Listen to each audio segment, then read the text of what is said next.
আসসালামু আলাইকুম সবাইকে।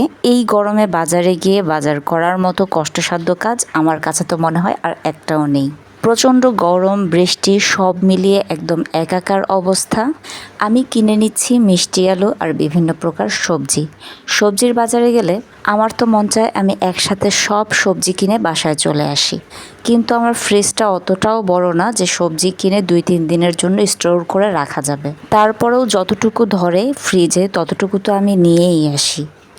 যেহেতু একই দিনে আবার ফল কিনতে হয়, তাই সবজি ফল দুটা মিলিয়ে একটা ব্যালেন্স করে কিনতে হয় যেন ফ্রিজে আমি 1 সপ্তাহের বাজার স্টোর করতে পারি। শুধু ফলমূল খেলে হয় না, সবজিও প্রচুর পরিমাণে খাওয়া লাগে। শরীর স্বাস্থ্য ভালো রাখার জন্য, স্কিন ভালো রাখার জন্য সবজি এবং ফলমূল দুটোই আমাদের শরীরের জন্য দরকার। আমি বড় বড় দেখে কিছু পটল নিয়ে নিচ্ছি, এগুলো ভাজি করে খাবো। ভিডিও করছিলাম, তাই সবজি বিক্রেতা ভাইটার সাথে ফেসবুক মনিটাইজেশন নিয়ে অনেক কথোপকথন হচ্ছিল এর মাঝখানে। কথায় কথায় জানতে পারলাম ওনার পেজে 4 লাখ ফলোয়ার আছে। শুনে তো ভালোই লাগলো, কিন্তু ভাইটা বারবার আফসোস করছিল যে ওনার পেজে 4 লাখ ফলোয়ার থাকার পরেও এখনও মনিটাইজেশন আসেনি। আজকে অনেকগুলো সবজি কিনলাম। সবাই ভালো থাকবেন। আল্লাহ হাফেজ।